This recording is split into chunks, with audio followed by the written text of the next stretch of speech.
Afternoon, everyone. I'd like to welcome you all to the October 30th meeting of the City School Liaison Committee. If staff could please take a roll call.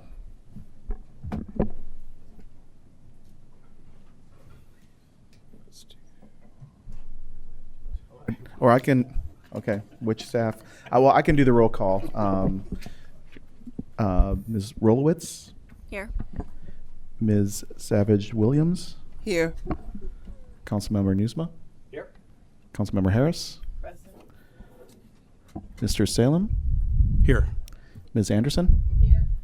Ms. Pinkard? Seeing that we have a quorum and we're ready to do the work, we'll start off our meeting. We have first off a set of announcements from the city manager and the superintendents from 202 and 65. Thank you, Chair Harris. I appreciate it. Just wanted to provide a brief update on a critical issue that's affecting or may affect many of our residents. Due to the federal government shutdown, SNAP recipients may experience an interruption in their benefits in November. The city has created a webpage, cityofevanston.org/SNAP resources, where we are posting updates and resources at that location. This is obviously a very fluid situation. We're continuing to monitor, and we'll share more information as it becomes available. We are awaiting a potential legal decision out of Boston to see if it helps us continue SNAP benefits. Regardless of that outcome, there may still be an interruption, so we'll continue to monitor closely and share information. There is an emergency food and mutual aid drive this Sunday, November 2nd from 10 a.m. to 4 p.m. at the ETHS Fieldhouse parking lot. Thank you, ETHS leadership, for hosting that. We appreciate that. I believe Dr. Campbell and possibly Dr. Turner might also have some SNAP-related announcements. Thank you, Mr. Stokes. Every student at ETHS will always have access to school meals. Free and reduced lunch meals will continue without interruption, regardless of federal funding delays. Is his mic on? Am I going there? There we Okay. My bad. I hit the wrong switch up here. I'm sorry. It's not in my house. Okay. Every student at ETHS will always have access to school meals. Free and reduced lunch meal plans will continue without interruption, regardless of federal funding delays. In addition, we will continue to offer an after-school meal free to charge to students, regardless of meal plan status, as part of our long-standing year-round practice. We've done that for many years. These meals are available to support families, whether they are participating in after-school activities, heading to work, or going home.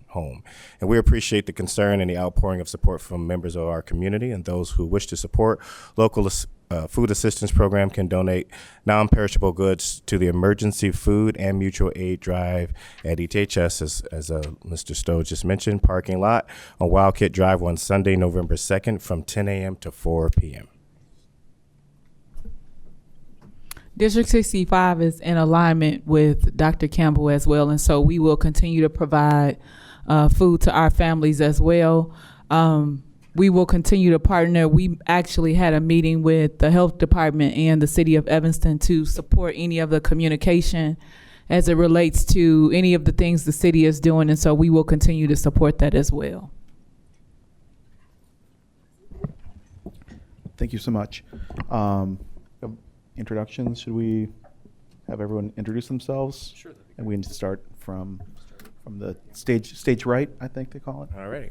Marcus Campbell, Superintendent, District 202. Liz Rolowitz, board member, District 202.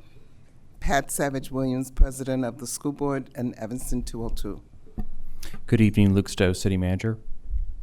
Juan Hedekadis, 9th Ward Councilperson. Jonathan Newsma, 4th Ward Councilperson, District 202 parent, former District 65 parent. Hi, Chrissy Harris, 2nd Ward Council member. Do I just need to rattle off all the things? Y'all know who I am, Chrissy. She's Welcome. an Aries. Yes, I'm an Aries. I'm 5'5". You're an alum. Dr. Turner, Superintendent, District 65. Omar Salem, District 65 School Board Member. Pat Anderson, District 65 School Board President. Nicole Pinkard, District 65 Vice President. Thank you, everyone. we have a little bit of administrative work to do. We have approval of meeting minutes from the April 22nd, 2025 meeting. We're also going to approve January as well. And we will have also the January meeting as well. I know there's some new members of the committees, so I can't weigh in on the. I will abstain since I was not on the. I will make a motion to approve the minutes from our two Wait, previous. we just have a. Yeah, I just want to make a comment. Sure. Before the minutes are approved, and I didn't pull it up here, but there was an error indicating that the January minutes were not available, and they actually were, so that was an error. So if that's in the minutes, it's going to be corrected. Great. And I think city staff can make those changes. Yes, And so. should be Yep. corrected. Great. Yeah, thank you. So do we have a second for the approval of the corrected minutes? I second. Great. Any other further corrections? Okay. No lights. So if staff could help me, We could just or voice vote on that, maybe? we just, yeah, we can do it. Since we're all here, let's do a voice vote. Okay, so all in favor? Aye. All opposed? Anyone abstaining? Aye. Aye. Okay, so we have, my math is, we have four abstentions, but that the Passed on approval voice vote. passed on the voice vote. So, all right. Next up, we'll move on to public comment. So, public comment for this evening, we'll be giving 3 minutes per person. I have 3 people signed up. If there's anybody else who has not signed up, you can come to the podium afterwards. So we'll start off with Samantha Schwimmer. Thank you. So I stand here tonight just exhausted. To the school board, you presented the community with supposedly rigorous, data-driven closure scenarios, which were guided by a scorecard grounded in facts and weighted based on feedback from the community.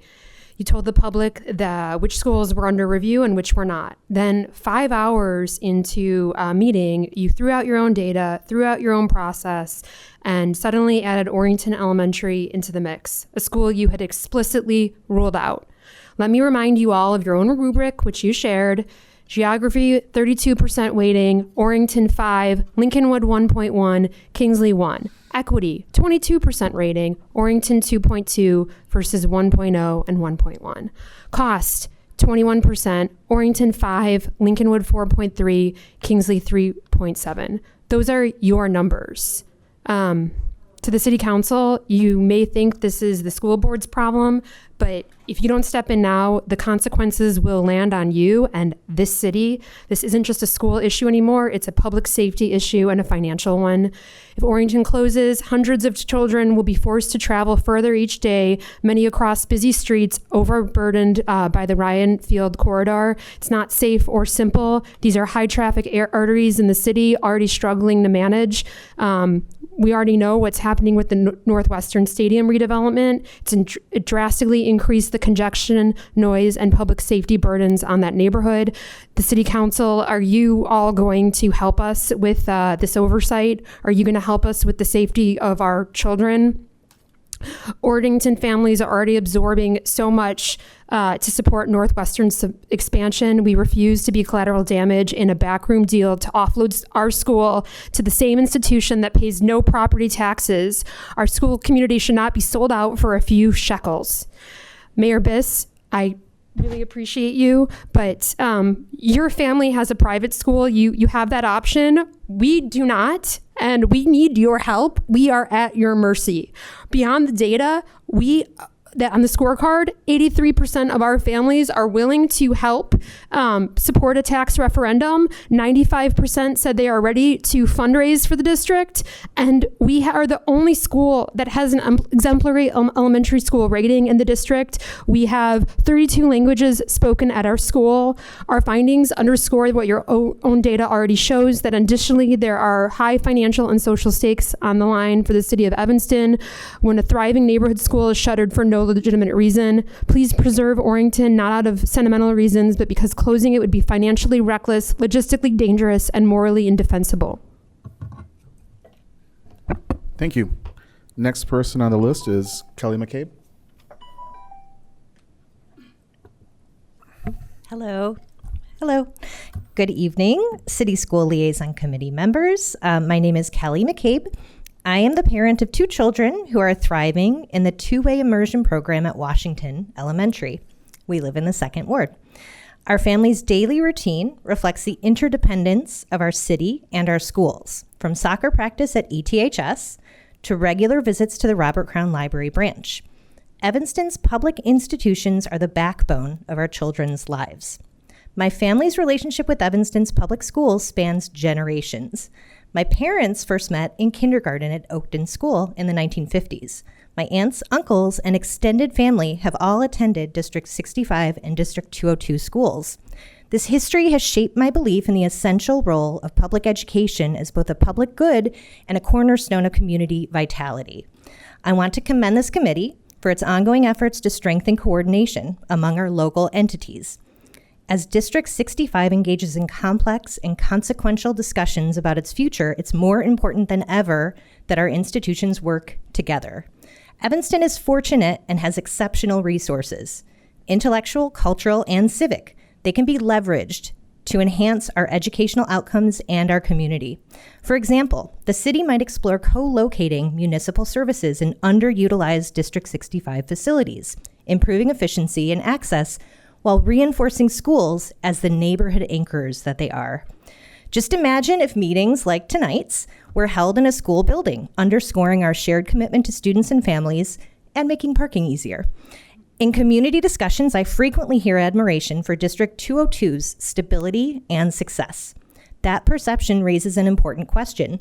Might it be time to examine a more formal partnership or even a potential consolidation between District 65 and District 202? A unified or strategically aligned district could provide a continuous K-12 educational pathway, improve academic coherence, reduce administrative duplication, and strengthen equity across the system. Exploring this idea would not only be fiscally prudent, but also consistent with our shared goal of serving all Evanston students effectively. I also encourage this committee to consider ways to engage Northwestern as an active partner in this work. It could contribute meaningfully to discussions around resources and innovation. And finally, I recommend the City Council and District 65 board meetings be scheduled on separate days. This simple adjustment would allow residents who wish to be active in both to do so more effectively. Thank you again for your service and dedication towards fostering collaborative partnerships, strengthening our schools, cities, and collective future. Thank you.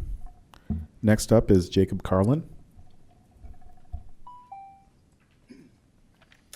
Hi, my name is Jacob Carlin. I'm another District 65 parent, and I'm here to take this opportunity to talk about a demographic study that District 65 had commissioned by a firm called McKibben. And this forecasted, do I need to press the start button or timer?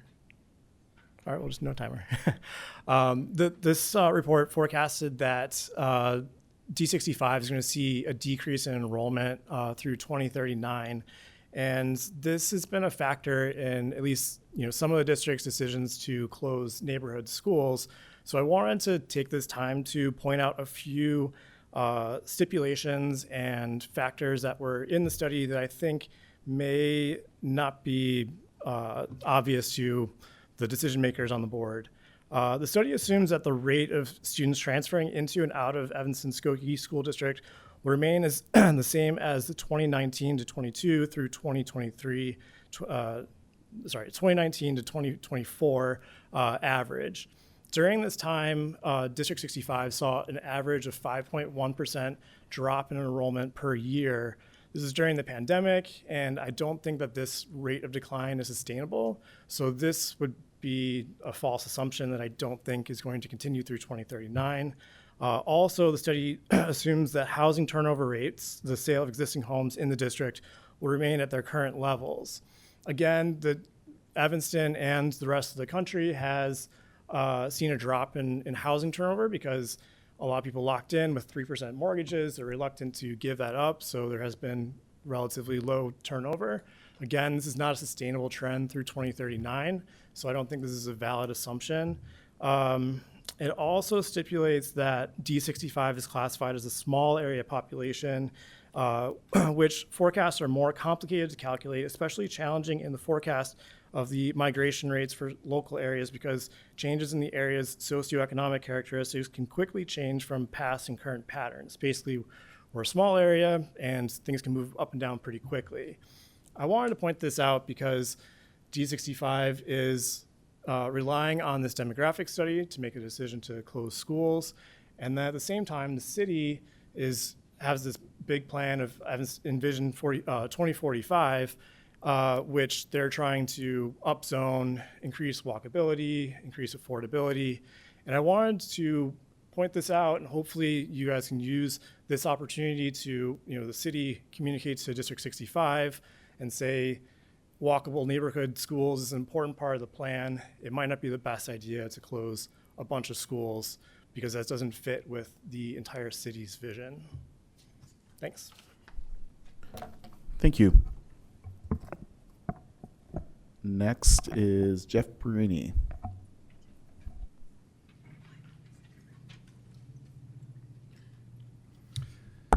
Good evening, Jeff Barini, Second Ward resident, former District 65 and 202 parent. I've been asked to read a letter from Marianne Wexler, 7th Ward resident who's recovering from hip surgery. She writes, I was a member of the District 65 school board after Noyes School was closed, and I was actively involved in the negotiations to make Noyes a cultural arts center. The board sold Noyes to the city of Evanston for $1 because that gave us some control over what would happen to the building and the property. We even negotiated a clause allowing us to buy it back within a specified period of time if needed. If we'd put the property on the market, we were obligated to sell it to the highest bidder with no control over what the use of the property might be and with no chance to get it back if needed. Ed Martin was the city manager at the time, and he worked with us to create a cultural arts center to serve the community. Now, nearly 50 years later, Noyes is fully occupied with tenants who continue to fulfill that goal of serving the community. And Noyes is self-sustaining. Tenants pay the market rate as well as out of pocket for some improvements. They run classes for children and adults, sponsor art shows in their galleries, and present theater performances. None of this would have happened if we had just sold the property to the highest bidder. Another example of alternate use was Kingsley School. When Kingsley was closed, it became the temporary home of Northlight Theater until it was needed as a school again. I encourage the current school board to find other options than a one-time, gone-forever sale of irreplaceable properties. I urge the school board to think long-term. Marianne Wexler, and I second her opinion. Thank you. Thank you. Anyone else in the audience like to do public comment? Yep, please.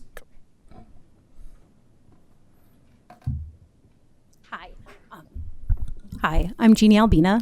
Nice to see all of you. I'm a Second Ward resident. I have kiddos in D65. I used to teach in D65. I've lived across the street from some of you. Some of our kids have gone to daycare together. It's wonderful to see engaged folks. This guy, I'm your least favorite constituent, remember? We'll talk. It's a joke. So I do want to this is the School City Liaison Board. We know that this committee does not make all decisions regarding the city, does not make all decisions regarding the schools. However, as you can see, quite a turnout because of the elephant in the room, which is potential school closures that I know has been really painful for the board to consider. And Dr. Turner, I've commended you for stepping into this full throat to take on a tough situation, to say the least. we are, as you probably noticed, a lot of us are in very different places emotionally. Some folks are really upset. Some folks are really sad. Some folks are resigned. Some folks are engaged and excited. I will say that I am in a place where my kiddo's school is looking safe, but I don't really care because I care about the city.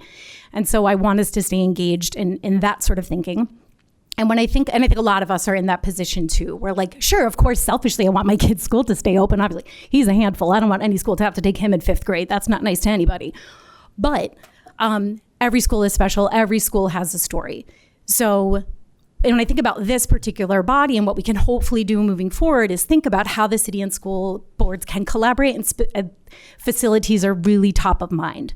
So as another parent said before, I think thinking about co-locating, if we do co-locate, I think one ask is that we really think about any co-location, anything that would have to put students first, that would not take away from the school's primary focus as an educational environment. So if that means there's like after hours programming, I work with districts across Michigan. Dearborn does some really great English language education for adults in their schools after hours. You know, there are really creative ways to use schools, but I think we need to prioritize safety for kiddos and that it's a school first.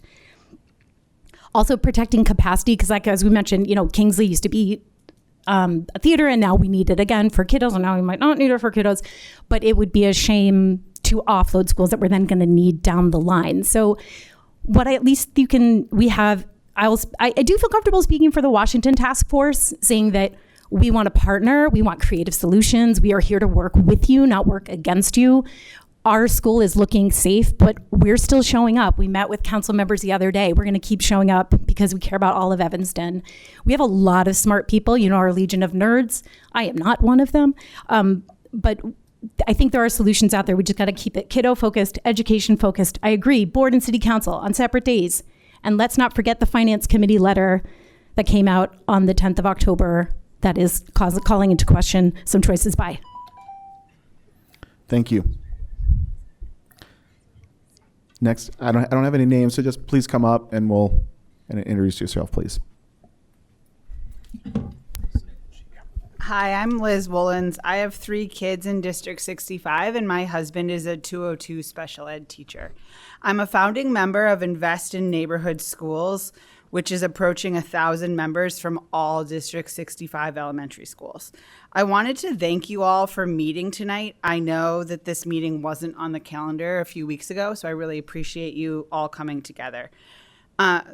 Our schools are at the heart of our community, and right now we need the city and the school board to come together around solutions that put students and our educators first. That means tackling challenges facing our school buildings, the maintenance and modernization to ensure every space is safe and supports learning. But it also means thinking creatively about how we fund these improvements. One opportunity is exploring ways for Vermilion to partner directly with our schools. When city leadership and the school board work in alignment, we can leverage every dollar, every idea, and every bit of community pride to strengthen our schools. I know people love living in Evanston, and I hope that we can really make them proud in this moment. Our kids deserve facilities that match their potential, and that will take all of us working together. Thank you very much for your time. Thank you.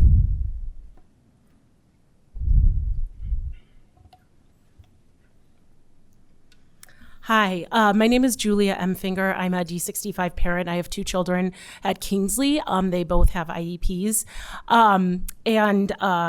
For those of you who have read my emails, almost everyone up there has received them.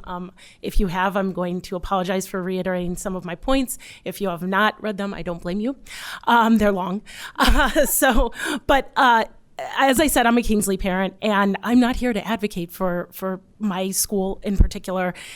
Everyone knows, like, it's on virtually every closure scenario. If a school closes, it's almost certainly going to be Kingsley. But I'm here anyway, because the impact of closing 2 of the 4 schools in the northern part of the city, which is Orrington, Willard, Lincolnwood, and Kingsley, will be devastating to that neighborhood and that area as a whole. So even though I'm not here saying that Kingsley should stay open, I share the exact same concerns as the Orrington parent. Under both two school closure scenarios, either closing Kingsley and Lincolnwood or Kingsley and Willard, my children will be going to Orrington. So they will have to travel that same Ryan Field corridor. They will have to cross Green Bay. It's no longer a walkable school option for us.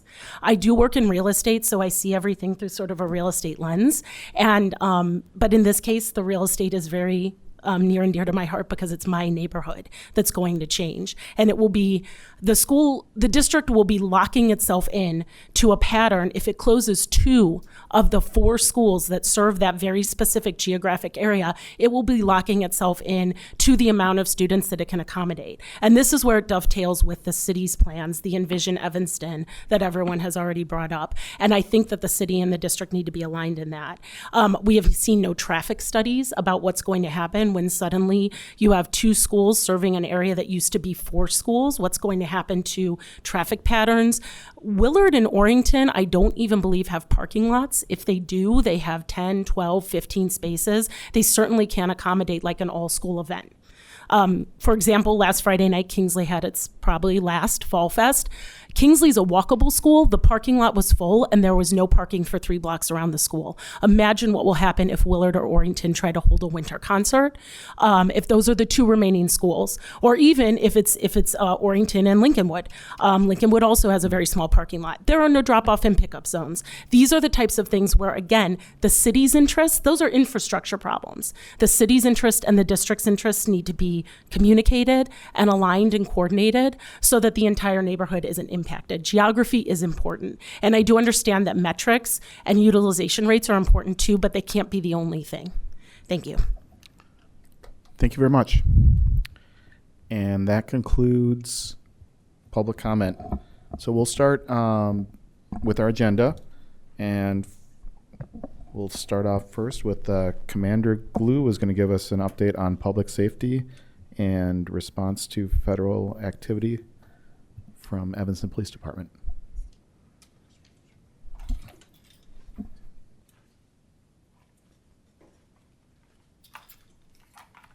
Chair, members of the committee.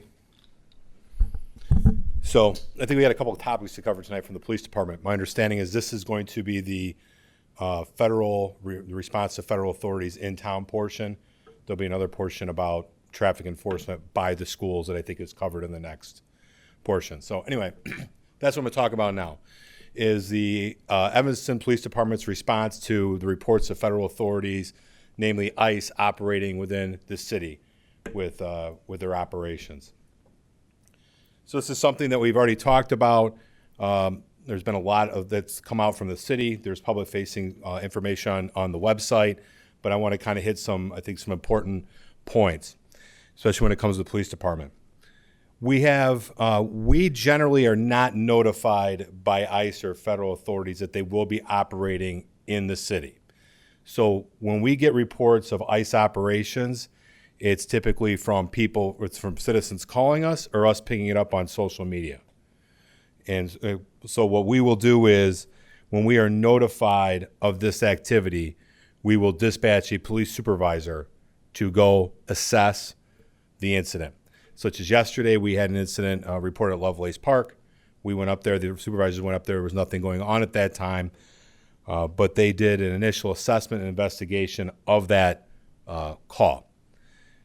There were no witnesses, but generally speaking, if there were witnesses there, we would interview them, people that witnessed whatever ICE activities were.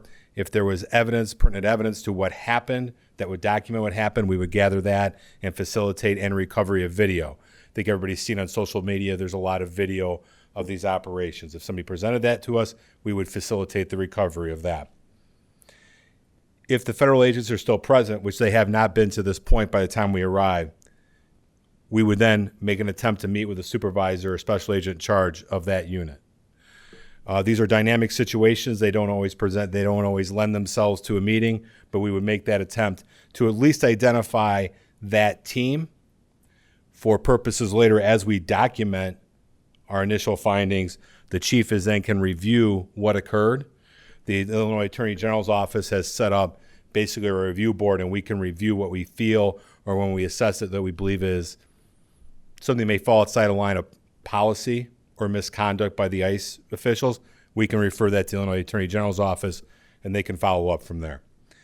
So that, in a nutshell, 4 or 5 bullet points is how the police department is going to handle. Not every situation is the same.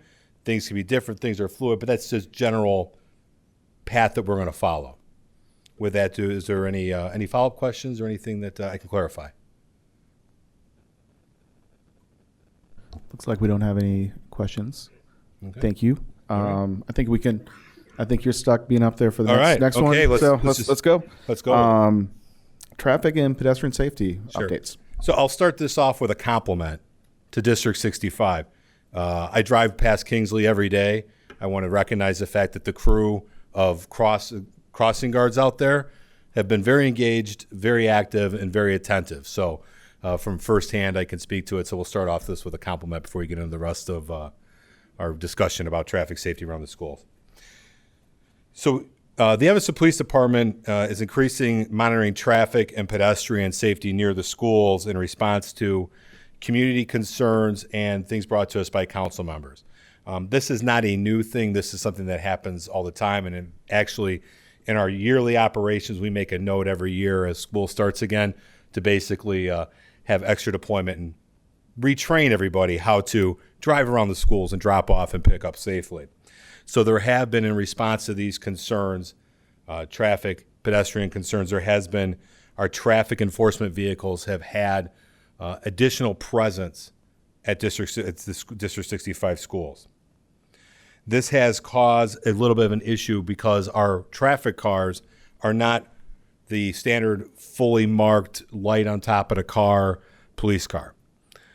So there has been, I would say, maybe characterized as a little confusion as far as like, who are these people? Who are these law enforcement officials? So they're not ICE, and I want to take an opportunity to be like, our cars may not be fully marked, but they definitely differ from what ICE has been doing in their operations. They are your very traditional fleet-looking Ford Police Explorer. They are not white, but they're typically, they look very, gray, blue, silver. But they definitely look like police cars. ICE has been using vehicles that look more like civilian SUVs or minivans or so on and so forth. They also have municipal plates on them to signify that they are police cars. They are specific to traffic enforcement. They have the equipment for traffic enforcement, traffic crashes, and each of the officers has their equipment in there to respond to other critical incidents. So that's the purpose of the vehicle. Traffic officers are strategically deployed based on the information that we have during pickup and drop off and pickup to enhance safety. So it is strategic and it is thoughtful in the fact that we're not just out there. Equipment violations are not what we're focused on. It's driving the wrong way down a one-way street, speeding, going through stop signs, being on a cell phone, maybe blocking traffic. So it's safety first, enforcement when necessary to elevate safety. So, like I said, it's focused on safety more than it is violations. So with that, that is our approach to the school traffic safety concerns. With that, if there's any questions, I can answer. Commander Glue, I have a comment. Sure. I just wanted to thank City Manager Stowe and Chief Stewart and Commander Fajon for the responsiveness that the city and the police have been engaged in since I've raised some concerns on the speeding along Dodge and Lake. It can be pretty bad, especially during the lunch hours. Crossing Lot 1 to get to Door 1 at ETHS can feel like playing a game of Frogger. Right. So the city and the police have been very responsive to monitoring the area along Dodge and along Lake Street, and I just wanted to say thank you for the responsiveness to that. Thank you. You're welcome. Yeah, and I'll just add just kind of the way council members interact with EPD. If you see a particular street or intersection that is like you see dangerous drivers, just contact us. We can put, Sergeant Faison gets emails from me fairly often about certain problem spots in the neighborhood, and they can put what's called a special watch. And so they can be mindful of, and many times it's very specific. Like I can, between 6 and 7, this one car blows a stop sign every day, and then we get enforcement and then hopefully stop that behavior. So that's been very effective, and I know that's been something I've asked from time to time because people, I don't know what happened post-pandemic, but people don't know how to drive slowly anymore. And we have Main Street and Oakton and Ridge are all concerns in my ward. So, but thanks for all the work you all do. You're welcome. I want to build on something that Dr. Campbell said and also Councilmember Harakara said. It really is with safety in mind, and our deployment around the schools is basically, the basic intelligence-led policing. We get the information, it comes to us, we make strategic decisions how to deploy officers based on that. I was out and about, not working the other night, and I actually overheard somebody talking about why are there so many police cars or more police by the school?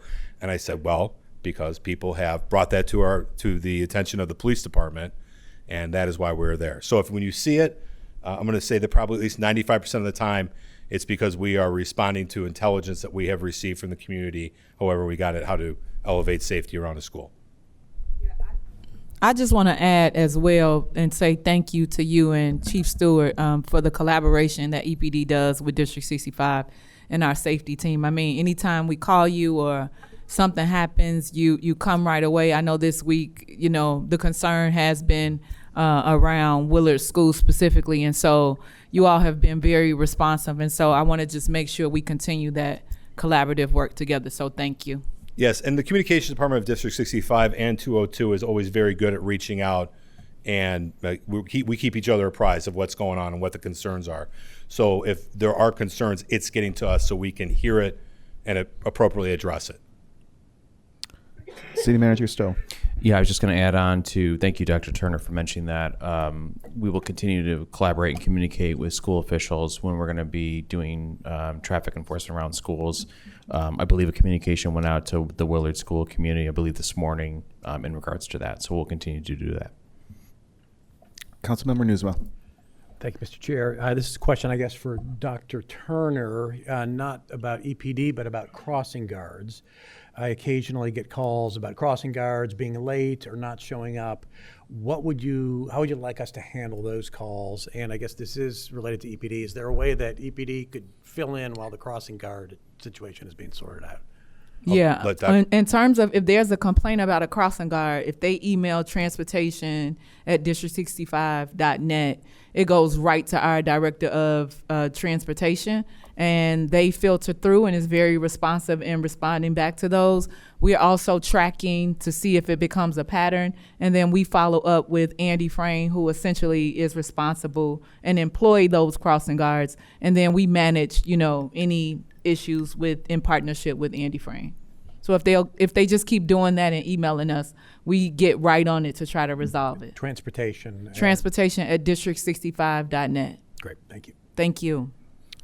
And with regards to the police department, I mean, if something rises to the level of an emergency, or maybe not like an emergency, but like a safety issue, there may be layers between the police department, between a crossing guard and a police department, sending a police officer. But if that's what it's going to take at some point, then that's, like I said, I don't think that we can necessarily commit to there's somebody's called out. But I think in the past that we've had calls where it's like, hey, listen, there's this big traffic issue, and we've sent officers there because there's been an absence of a crossing guard. So not a daily thing, but there is a point where that is something that we're going to have to address. Yeah, I'm thinking specifically at Greenleaf and Ridge. That's the times that I know that we've had to send people over to kind of make sure everything's cool. Yeah, and I want to just add too, I think we have to work collectively as a community.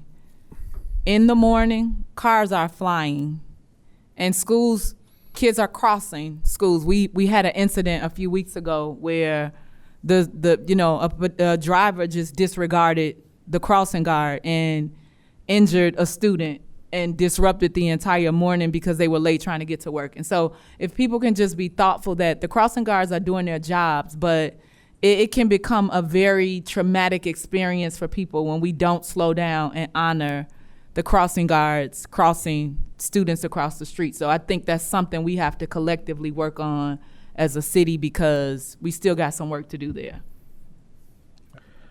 Board Member Pinkard. A question with regards to actually bike safety. Have a sixth grader who goes to Haven, and I walk this path all the time. It seems safe. Biking the path, particularly around the ecology center. So if you live on the on the between Church and Golf, and you have to get to Haven, the problem is, where do you cross? And so if you don't want to cross at McCormick, then you go through the park, which means you have to come across the bridge in front of the ecology center. And that turn, for all of us, you have people walking their dogs, older people walking their dogs, and you have this really sharp 90-degree bike turn that's really difficult, and there really is no other way. And so I've been noticing that and sort of, flinching, trying to say, now let's figure out which side of the street to cross. So I think it's something we should all look at. And I want to just give the city a lot of thank you for how y'all have cleared the signs on McCormick. So it's very clear, beautiful signs, but if the trees are grown, then you actually can't see the signs. And now it's very clear when you drive down McCormick what's there. But that one, I'm curious, have we biked some of these? It's one thing when you walk, it's like, oh, this is safe. But when you bike it, imagining the sixth grader, seventh grader having to stop and make a turn there, I think that's an area. There might be some other areas that we need to look at for safety. So just a point of information. So we just recently created a committee to work on the city's bike plan.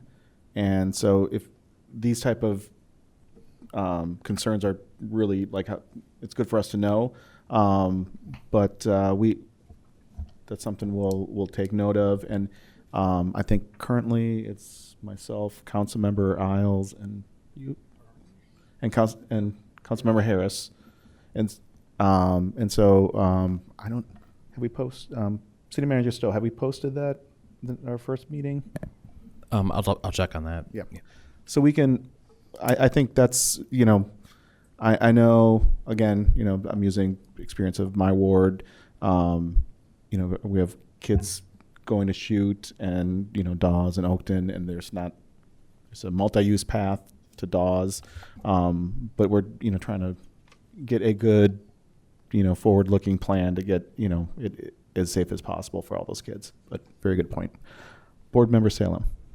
Thank you. My question isn't necessarily for you. It might be for the the collective of us, and I don't know if I need an answer now, but going back, I appreciate the explanation about why the police are stationed at schools in the morning. I think obviously we seem to need it for traffic enforcement, but the ICE presence, or your explanation makes crystal clear sense to me, and I'm guessing most people up here, but with the mood and the climate right now, it's not for everybody. So I'm wondering, is there a way, is it a communication strategy? What can we do so that the public knows and can identify an Evanston police car and know that it's not ICE, so that our families feel safe?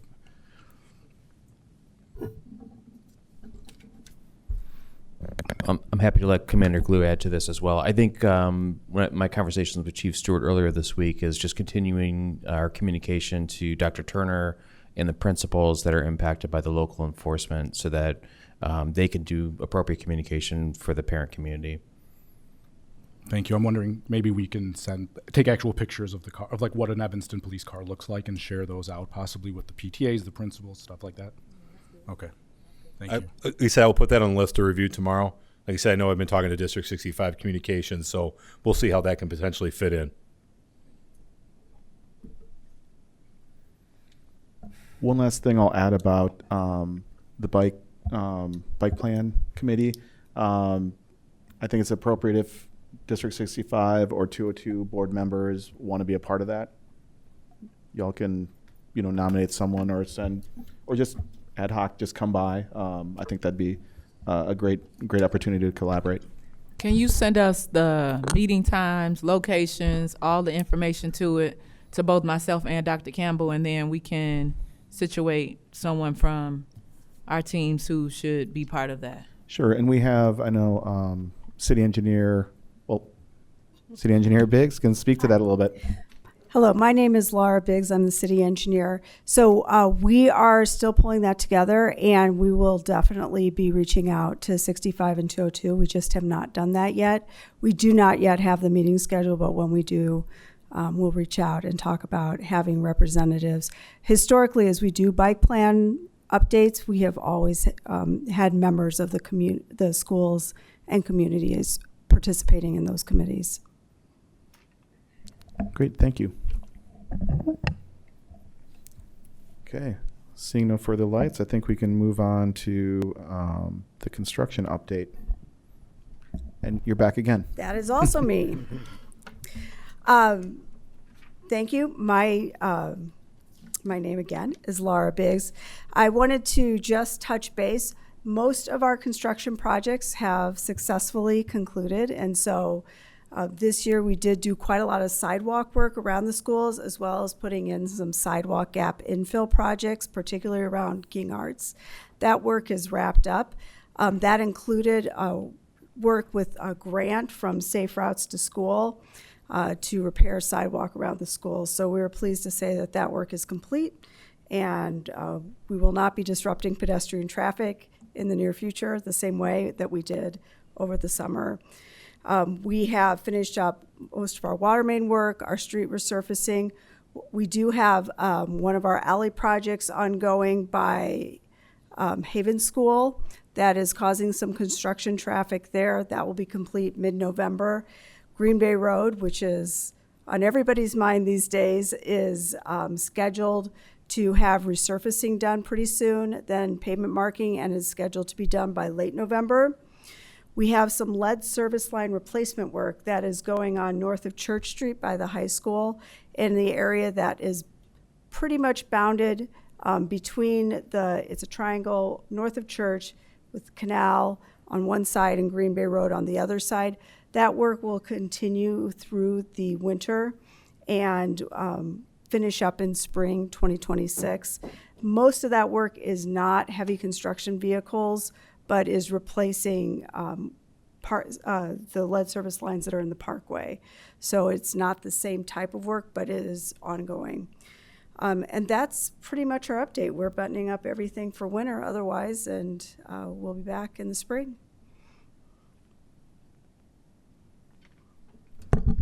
Thank you. Yep. City Manager Stowe. I just want to add one more thing on our previous item. Sarah Fiorito, our Transportation and Mobility Coordinator, could not be here this evening, but she asked me to read a brief update.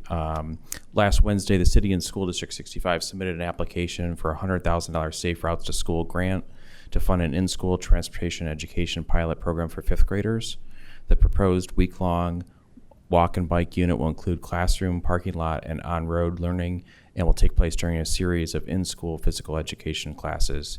The two-campus pilot will serve as a model for expanded city and district-wide programming, supporting a culture of safe and confident active travel in Evanston. The program will include support for bicycle ownership for participants whose families face financial barriers, adaptive bicycles for students who require them, a certification program for relevant educators, and resources for program development and delivery.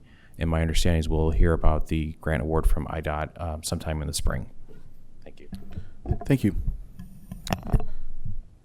Now we'll move on to our next agenda item.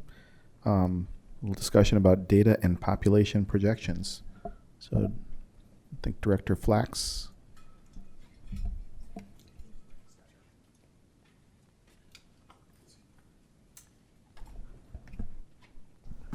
Actually, Dr. Beardsley. Makes most sense to have. Well, you're tag team. We have two tag team. Yeah. We are.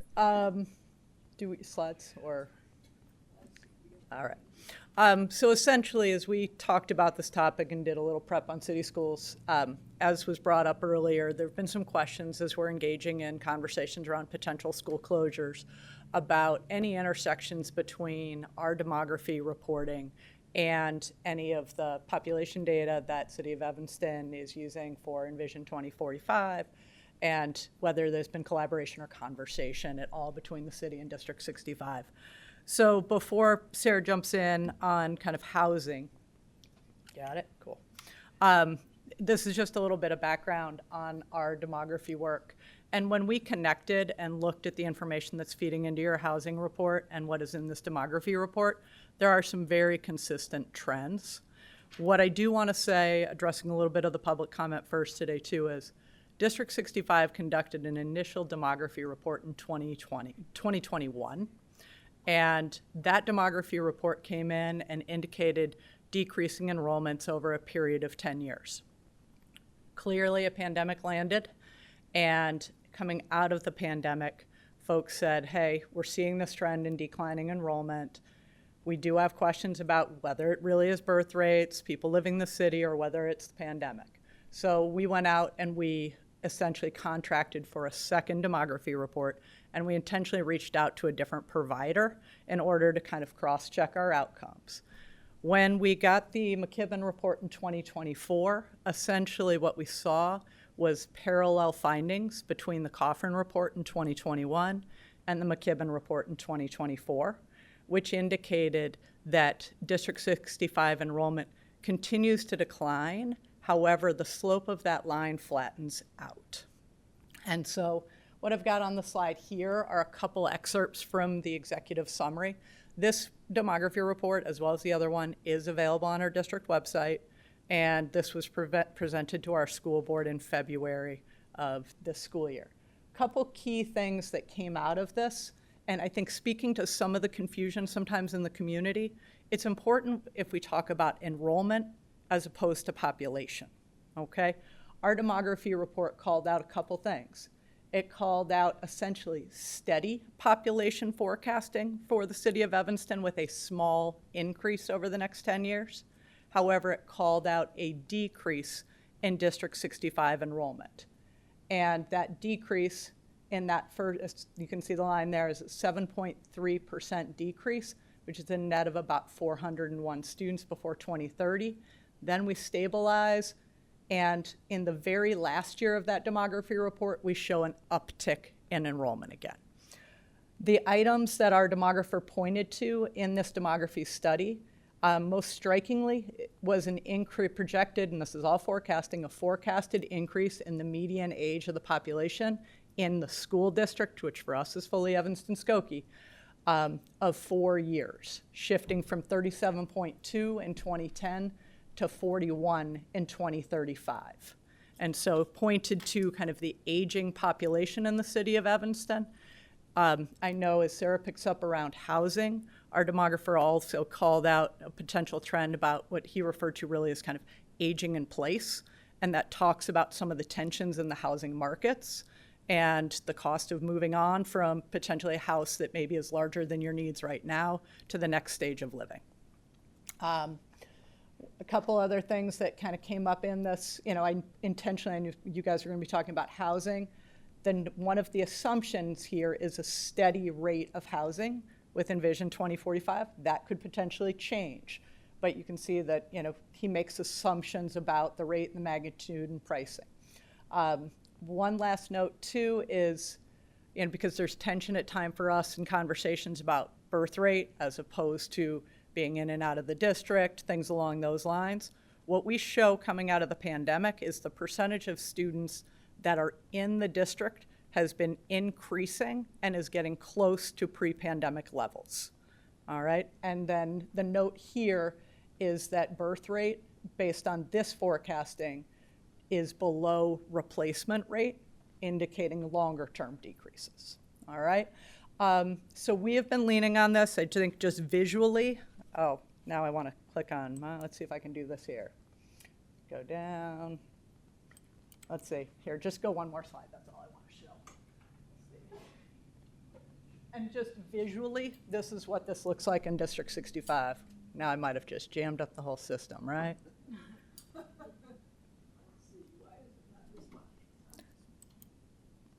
All you're about to see is a bar chart that would show you essentially from you got it? You drive that? That shows enrollment in District 65 from 2019-20 to 2034-35, and you're going to see that there was a much steeper slope of the line, and we are flattening out. But as we have been communicating in our engagement over in the district, our utilization rates in our buildings are around 60%. And so yep, exactly. So that just gives you an illustration from 2019-20 is the far left, actual numbers are in green, and the demography report to the blue. Any particular questions or comments? This is really kind of to proactively discuss. People have said we're hearing different things. As we put kind of our resources together, there are some very similar trends. That's really it for me. Yeah. Councilmember We Newsma. don't need that necessarily, Sarah. That's just an extra slide. Thank you. You mentioned something along the lines of what I was going to ask you about, and the effect of COVID on D65 enrollment, and what the percentage of potential students in the community were enrolled in District 65 pre-COVID, where it is now, and where do you project that to be? So I don't have those numbers exactly in front of me right now, but we definitely saw much steeper declines during the pandemic. And there's a table in our demography report that shows, using the census data, essentially the number of available students, essentially from kids that are in kindergarten currently through kids that are just about wrapping up. It's a 10-year cycle at ETHS. And what it does show is the students that are available. When we look at our 14 and 15-year-olds, or actually, so now they're about 16, 17, there are over 1,000. The kids in K1, 2 right now, kind of that available number of kids is in the 700s. And so over that 10-year span, we've seen a decrease in available students in that school age of about 400. And I can certainly kick that report on to the folks here. It's one of the appendixes in our report that was generated by McKibben. Our enrollment rates were right in the kind of the 80 to 82%. They slipped down into the 70s in that enrolled to available number, and they have moved back up. The last time I calculated it last spring, we were within a percentage point of the median from pre-pandemic. So the last couple of years, we've been climbing back up slowly. The group that left District 65 this past year in 8th grade was our lowest enrollment rate of all of the grades, and that one was a 68.1%. 68.1. Yep. Got it. So there were some numbers that were just released today, or that just came to my attention today from the state, comparing D65 to ETHS. Over the last 7 years, the enrollment at ETHS is down only 2%. Enrollment at D65 is down 31%. That's got to be in large part why the difference? So I think what I would do is I would really look at that table. If that table holds true based on the census data, there are decreasing number of kids that are younger ages that are moving their way up. When we look at our enrollments in our 6th, 7th, and 8th grade, those enrollments are larger than our enrollments in our kindergarten, 1st, 2nd, and 3rd grade. And so the demography data for us shows a difference of 400 from 1,000. That's a very significant drop percentage-wise. And when we talk about, we're seeing that drop, particularly hit Nichols this year. Essentially, we came in about 50 below our normal trending forecasting, and we forecast using a 3-year running average. So it might be interesting to compare D65 projections to D202 projections. Is this something that, I guess is a question for Dr. Campbell. Does your district have long-term projections for enrollment? Not yet. I'm listening, and I just wrote a note to do that.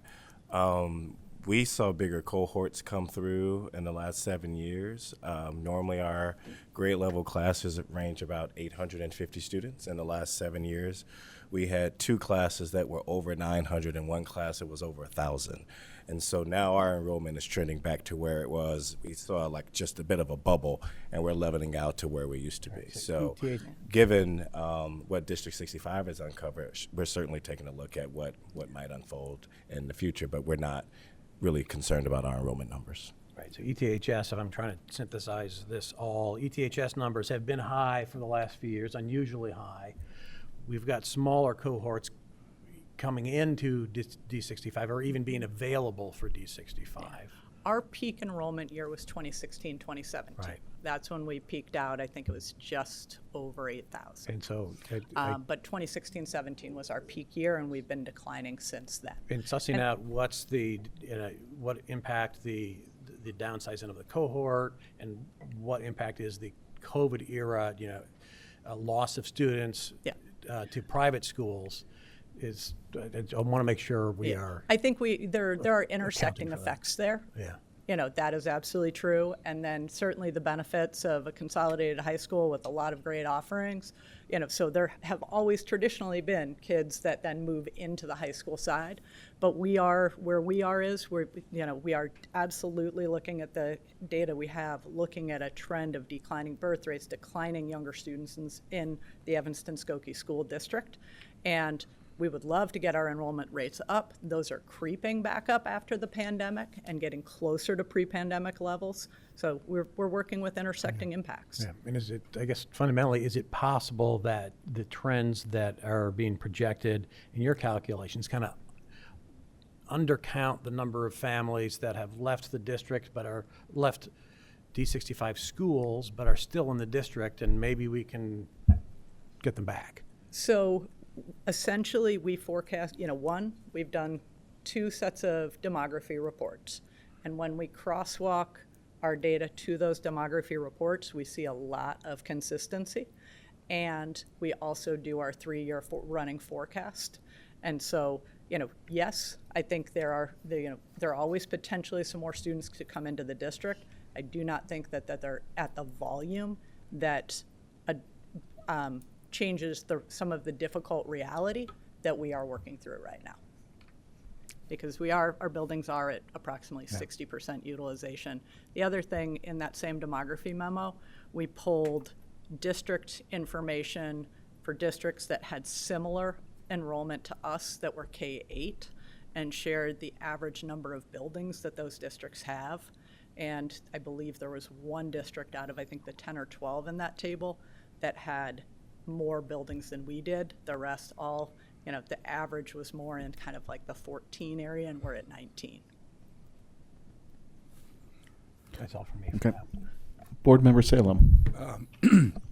Just a clarification question from maybe one of the first 2 questions I was just asked, but does our demography study include all school-age children?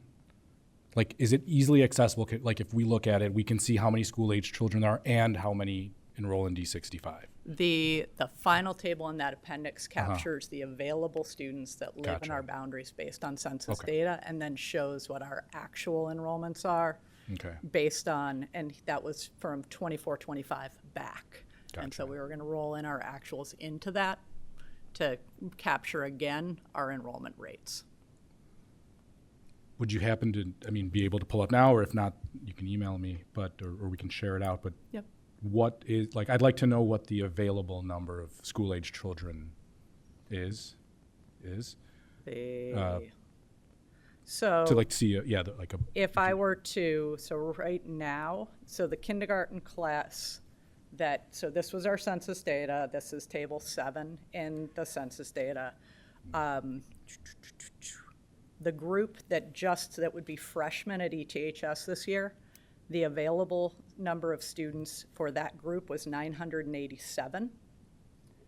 And the available number of students that are in our kindergarten cohort this year is 710. If I were to move up 4 years to the seniors at ETHS, the available students on this table is 1,011. And so it illustrates kind of that decrease over time from essentially 1,000 to 900. Gotcha. Our kids that would currently be in 3rd grade, the available students there were 806, and we're at 710 in kindergarten now. And so, and then enrollment-wise, we enrolled about 530 of those 710, I think is where we are. 530. But that will be in a memo on Monday. Dr. Campbell, how large is this year? I know you said the freshman class. Do you have roughly? This year's freshman class was around 850, 875. We're going to ask our CFO, Kendra, did you want to come up and speak to some of this? CFO Kendra Williams.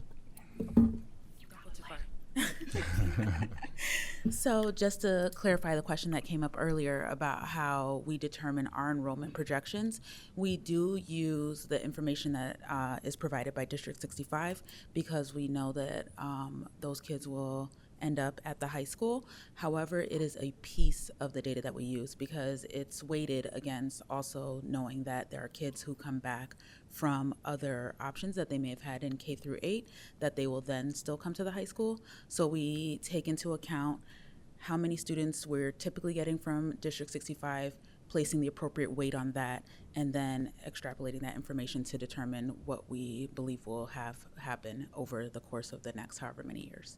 So typically we'll go 5 years out with our projections, but it is based on varying information. Have you changed your formula at all in the last few years as far as? Yeah, so we are putting a little less weight on the District 65 numbers just because we're seeing more students that are coming back from other schools. So I think. However, sorry. No, please. Before I forget this piece, but we are seeing smaller classes now. So we just graduated the last large class, which we knew was going to happen. Again, based on District 65 information, we knew that we were going to have some large classes coming through the high school, and so there was going to be a little bit of a balloon for that period of time. We just graduated that last largest class, and so we were expecting to see things kind of norm. Back to, I would probably say about 2016, thereabout, when we started to see that that uptick. Which was also the year we had the most students. Yep. Board Member Pinkard. One of the, because of the way we're structured here, understanding who students are where, I'm curious, does the city have any way of understanding who the children are in the community? Is that only information that comes from the district? And maybe it's an opportunity for us to figure out how, even with some of our Catholic schools, what is the real population? I know we're using census, but are there other ways? And I'm sure the Park District deals with kids who aren't in the district. And should we try to think creatively about how to have a full understanding of who the kids are, because that can help us figure out who we need to try to recapture, but also can be beneficial. And given we're the two districts, it's, here we're having to do it both. In other places, it would just be one district having to do it. Can I speak to that before anyone answers it? I think we should be careful with the phrases like recapture and bring back. Like, some folks choose homeschool from the beginning. Some folks choose private school from the beginning. I think we can be specific if we're talking about folks who have left D65, which clearly there's been a population. And I think we are doing a survey, an exit survey now. So we've recently started, I don't remember how far back, so don't quote me, but we've started an exit survey. So I know that the board is hoping to be able to see that and kind of digest some of that data. And that might come into what we're doing. But maybe the word is wrong, but I think holistically as a city and in this council, having a clear understanding of who the young people are, where they are, where they're from, who's going to our schools, who aren't going to our schools.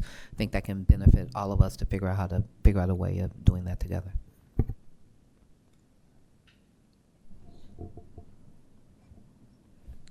Sorry, I'll add one more thing that Skokie also makes up a large portion of that. So I just want to make sure they're not represented here, but they do make up a pretty good portion of both of our school districts too. I think Director Flax, do you want to present city's I'll data? Just correct my own kindergarten number. My kindergarten number is 546. That's how many are actually lives as of October 1. 546. 546 enrolled. Okay. Yep.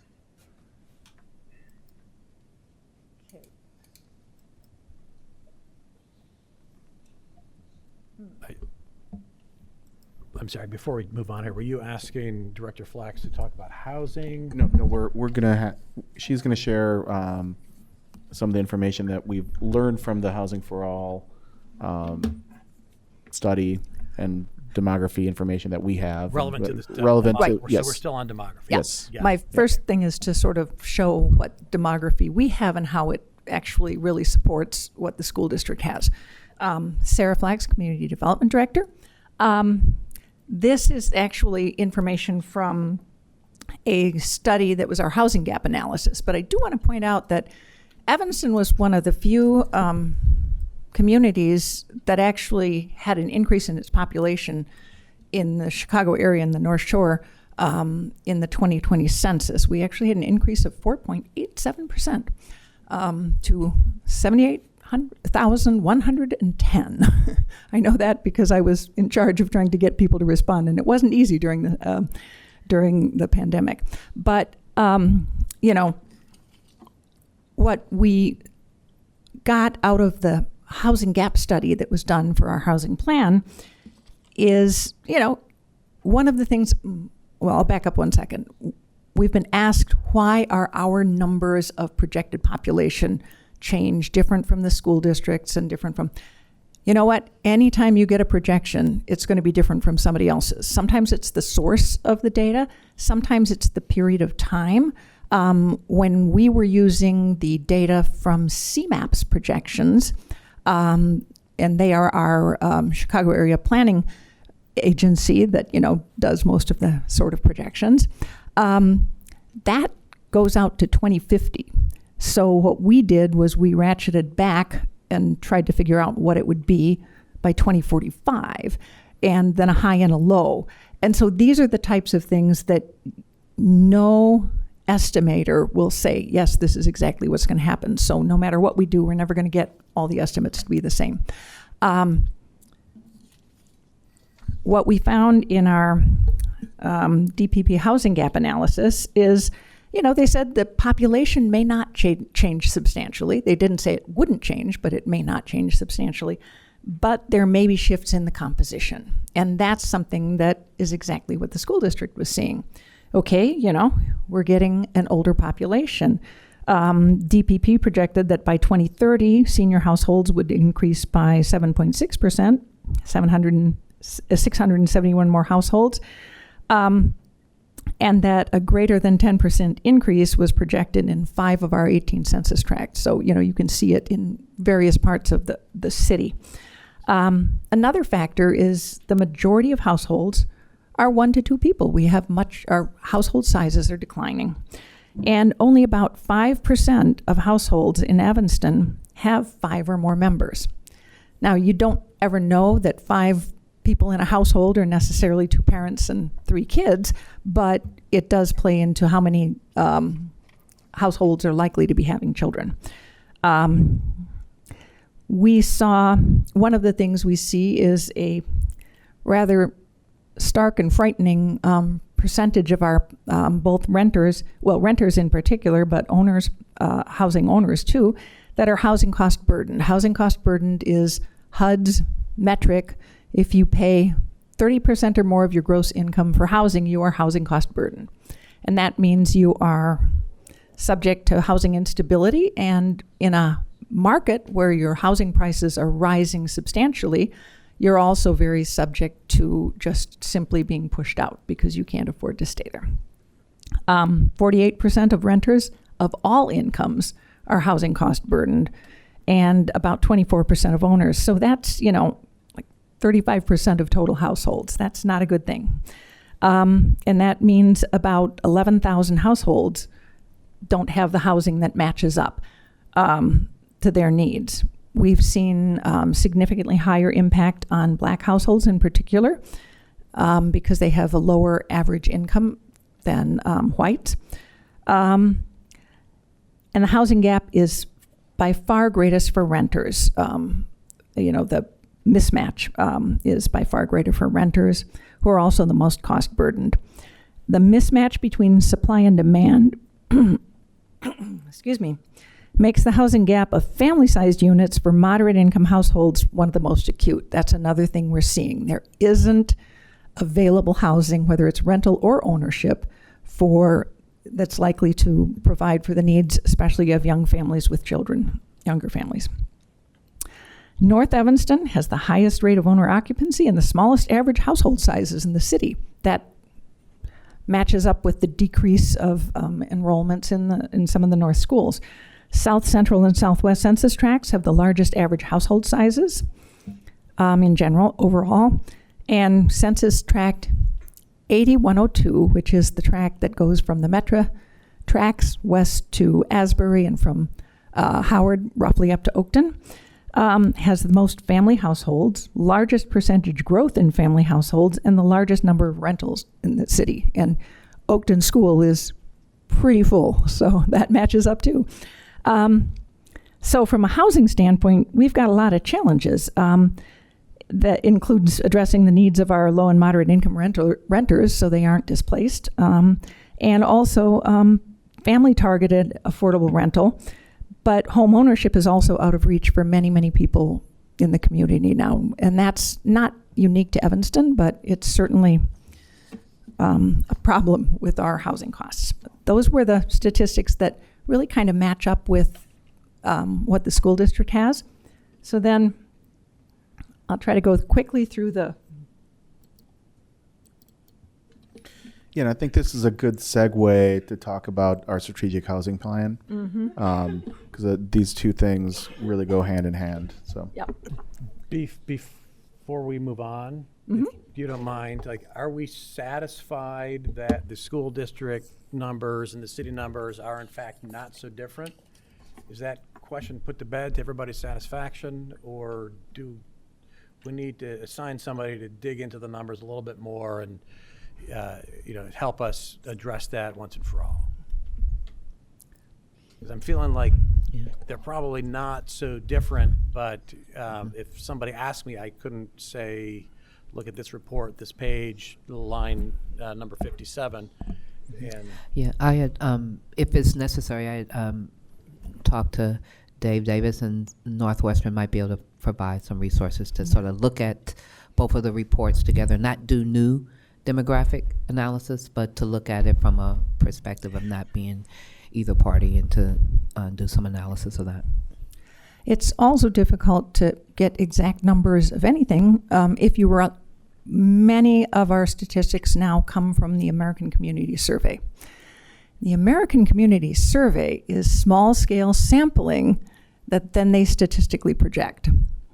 And so that also means, from what we generally look at, the decennial census are the hardest numbers in terms of being the most accurate, complete count. But the ACS data in between really can vary quite substantially. I think it would make sense to spend a little bit more time, and if Northwestern had some resources they could apply to this, that'd be great. Okay. Great. So moving on. Okay. I think Housing for All plan. So this is the first affordable housing, well, more than affordable housing plan, just focused on the lowest income people, but this is the first housing plan we've been working on and have gotten to this point since the one that was completed in 2009, right before the worst of the real estate crash. We have great timing on some of our plans sometimes. So there are some things that are important about the gap analysis that I've given you a little bit of a few numbers from. It isn't really designed to be this is exactly how many of this type of housing you need. It's really to try to give us a sense of scale of where the biggest problems are. I'm not going to try to go through all these things. It would take too long, and also it's too hard for everybody to read them. But both the full plan, the full housing gap analysis and the full draft strategic housing plan are available on the city's website. If you just go to our website and in the search bar you put in housing number 4 all, you'll get to the page and get all that. All right, hang on. I already gave you the top line on the percentage of people who are housing cost burdened. And there is an interesting projection that that gap could go down, but that gap doesn't go down necessarily because we've solved the problem. The gap can go down because what happens is we're getting more higher income people in, and we saw some of that already happening in previous years. There are different impact, this map is a little hard to see at this scale, but the one on the left side is the rental map, and the darker the color, the more housing cost burdened people are in that area. And the map on the right-hand side is for ownership, and it shows where people are more housing cost burdened. There are some things that you always have to wrestle with when you're dealing with data, and this is often brought up, like what percentage is really attributable to students? And we can't determine that specifically from our data that we get through the census or through the ACS, because when students get those surveys, they're going to respond probably based on their individual status. But we are working closely with Northwestern to get more specific data. And there are also students that aren't Northwestern students that live in Evanston. They go to Oakton, they go to many other schools. So, you know, it's really hard to completely identify any impact of students. But you can see, and I think that in the rentals, the very dark section of Northwest Evanston, which is Census Tract 8090, is probably partly due to some way that they're counting people living in Westminster Place and Three Crowns. So, you know, and also there's not a whole lot of rental up there proportionately. Race and ethnicity impacts. I talked about how much higher the impact is on Black families. It's also higher on Hispanics, but not anywhere near to the extent as Blacks. And there's some stats in there about the median incomes and the proportional impacts it has. Missing middle housing. This is not something we used to look at, but it's something that's very important now. Historically, our housing plans focused on households with incomes at or below 80% of the area median, which is kind of the low and moderate income group that HUD has always focused on. Well, we're seeing housing costs that are really impacting people at higher income levels, and this is the great missing middle that you hear a lot of talk about.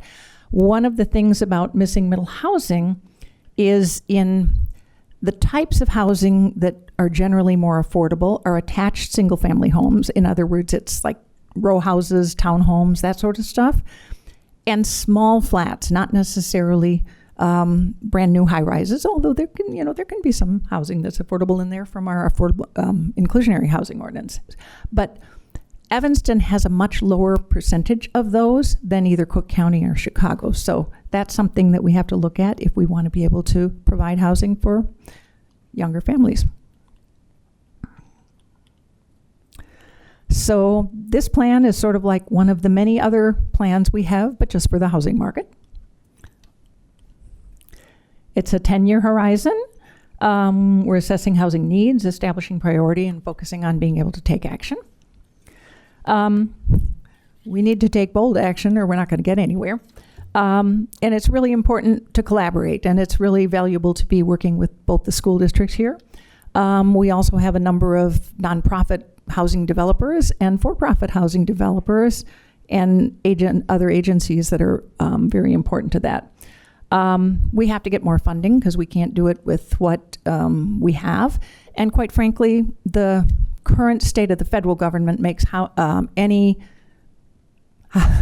money available for much of anything questionable and challenging. But really, both our economic and our racial ethnic diversity is at risk if we don't do something about this. It's a draft plan. This is the first initiative and first iteration is posted, and we will be coming to the Housing and Community Development Committee this month with some changes and recommendations. And we've gotten a lot of public input already, and we will continue to do that. Lots of things we have to do: accessible, attainable, connected, equitable, healthy, integrated, safe, and stable housing. Not a small lift. Key takeaways, we've already talked about a lot of these, so I'm not going to go over them all. But I do want to point out that we haven't talked about a whole lot about the needs of our aging population. And one of the things that's happening is they don't have the housing they want to move into, especially the more moderate income older adults, because we've got high-end senior housing and we've got deeply subsidized, but there's really not much in the middle. So they are staying in their homes and not moving out, which could free up housing for families and other needs. We already talked about renters being more cost burdened. Students, we also have to continue to look at student housing needs. Northwestern's looking at that too, so we've got to work together on that, with them on that. It's really hard to see all these, but we have to have measurable goals. And we're looking at one of the goals maybe is trying to reduce the percentage of people who are housing cost burdened. There are going to be other ones. Our ability to preserve and create housing units at various income levels.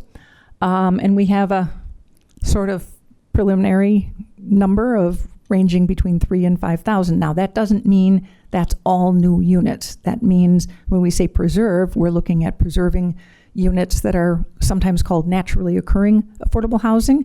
They aren't subsidized, but they are more affordable. And these are all things we've got to work at doing.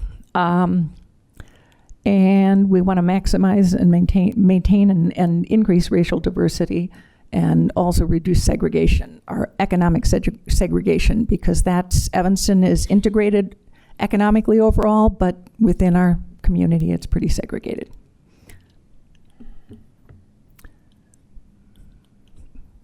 And my clicker's not working. There we go. Increase long-term affordability. One of the challenges with many affordable housing developments is they're affordable for a while and then they no longer are affordable. That wears off. The low-income housing tax credit program, which is the largest source of new affordable housing development, has a 30-year period. One of the things we do is we watch when projects are getting near to their falling out of affordability, and we work to try to help make sure they maintain it by helping them get access to rehab money and things like that. We need to reduce homelessness. That's an ongoing challenge, and we can measure that though. And we also need to look at our dollars. How much are we spending to accomplish something? And also, are we leveraging other funding? Because that's really important. One of the things, for example, when you have a low-income housing tax credit application put in, one of the things that the Illinois Housing Development Authority looks at is, hey, is the local government putting in any money? That means they don't have to fund it entirely, but it also shows a commitment to caring about affordable housing and for the people in need. And we need to increase partnerships. We have 3 primary objectives: preserve existing affordable housing units, create new housing units to address gaps in supply, and protect residents from displacement. I'm not going to go through all the strategies, but we have a lot. We've talked about some of them already, but there are some that we haven't talked about. You may be aware of community land trusts because of the ETHS house program. Those homes, the land is put in a land trust and it reduces the cost of the house. It also helps a lower income homeowner stay stable, because if they have problems, Community Partners for Affordable Housing helps them work those things out. It's a really good program. There are also other forms of limited equity housing. Limited equity cooperatives are making a comeback. These are all things we're looking at. Reba Development has the only current limited equity cooperative I know of in the city, but these are things that allow not only keep housing affordable, but give lower income residents an opportunity to have some form of ownership and build equity. Preserve, we got to, all of this preserving affordable housing. We've got to get more money for rehab, because that's a key thing. We're exploring an anti-deconversion policy. Every time somebody takes a 2-flat or a 3-flat down to a 1-unit property, that's taking units out of the market. We can look at transfer of development rights programs, that sort of stuff. A lot of different policies. Oh, I should have, before I support adaptive reuse. One of the things is adaptive reuse of buildings. We've actually gotten some really interesting ones. The theater downtown on Sherman, we've now got housing units in there, and we have inclusionary housing units through our inclusionary housing ordinance. Sojourner Church was turned into that, and the Masonic Temple were turned into housing. So, you know, they're buildings that we can repurpose as housing. How can we create new housing, whether it's affordable at any specific level or not? Well, one is redeveloping city-owned properties that are not at their highest and best use. I'm sure everybody's heard about putting assets to work. That's looking at only 3 existing buildings, but we also have significant number of parking lots and things like that. The development on South Boulevard, 504 South Boulevard, that's just going to be getting underway, is a 60-unit all-affordable housing development, and the HODC project on Church Street will also be moving forward. That's 33 units. So those are 2 examples where the city's put in land and in some cases additional financing. We're always looking at ways to strengthen the inclusionary housing ordinance, but that can be based and affected by what's going on in the marketplace and also what's going on with the state, for example, if they do any housing policy changes.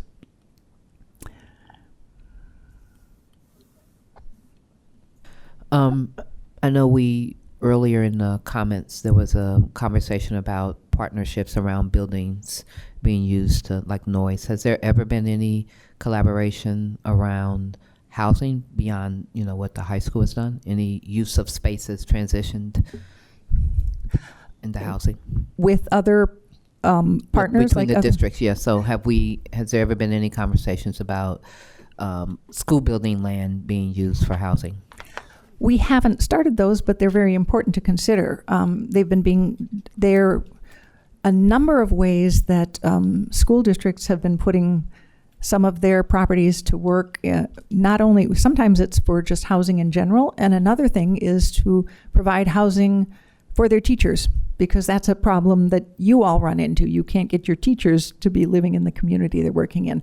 And the city would be very interested, we are very interested in talking to the school district about any opportunities for working on a redevelopment of any of the properties.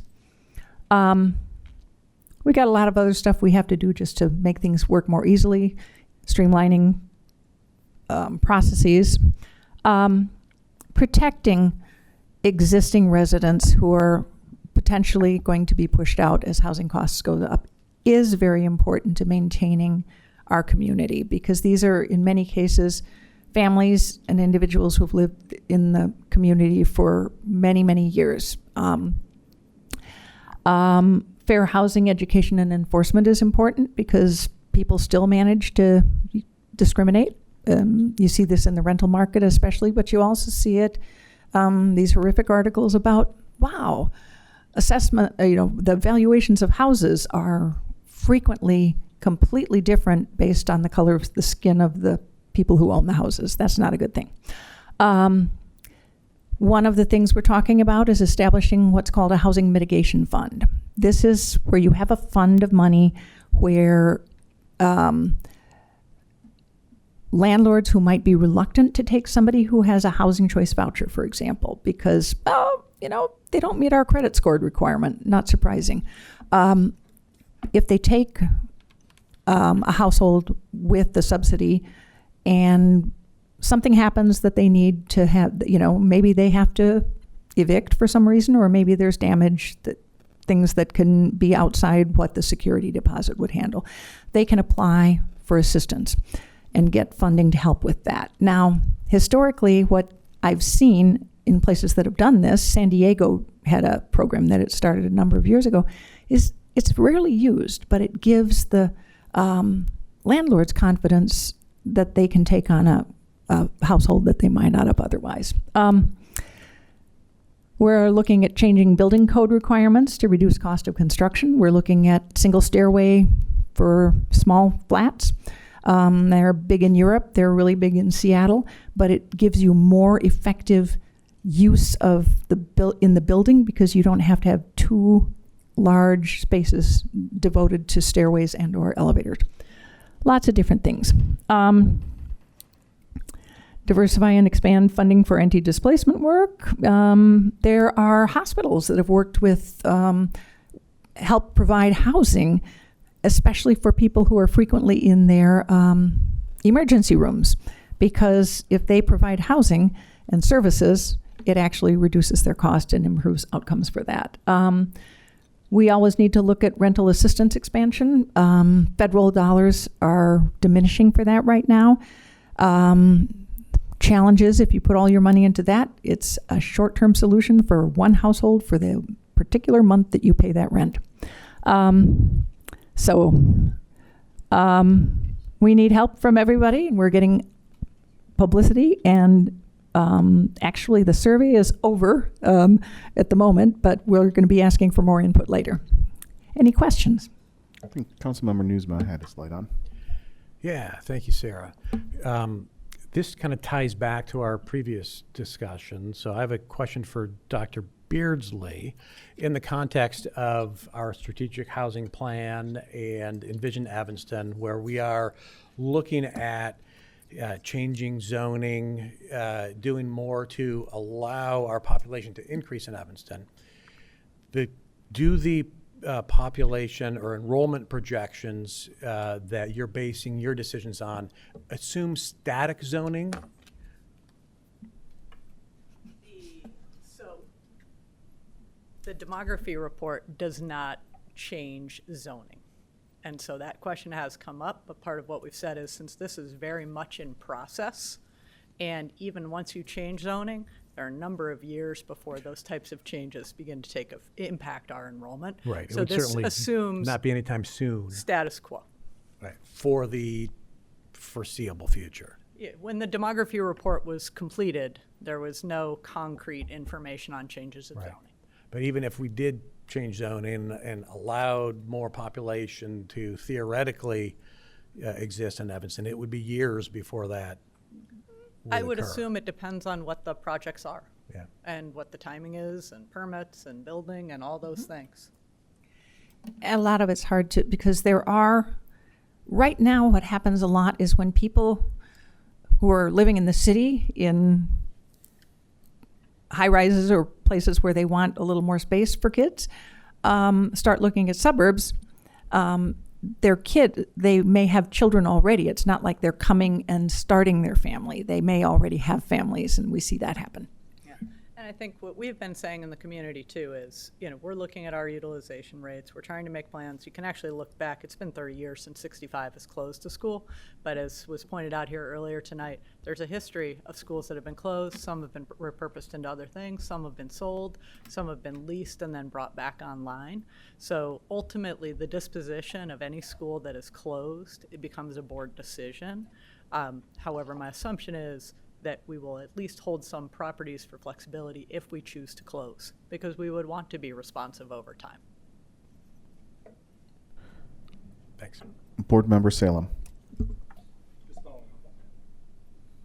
Just following up on that, I feel like this is an opportunity. We can't redo the demographic study, but I do think it's important to know what zoning changes are coming so that we know what to do.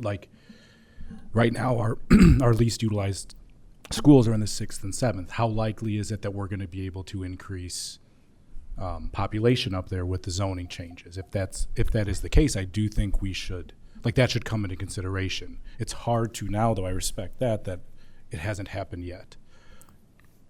I mean, I can speak personally for myself. All during the Envision Evanston process,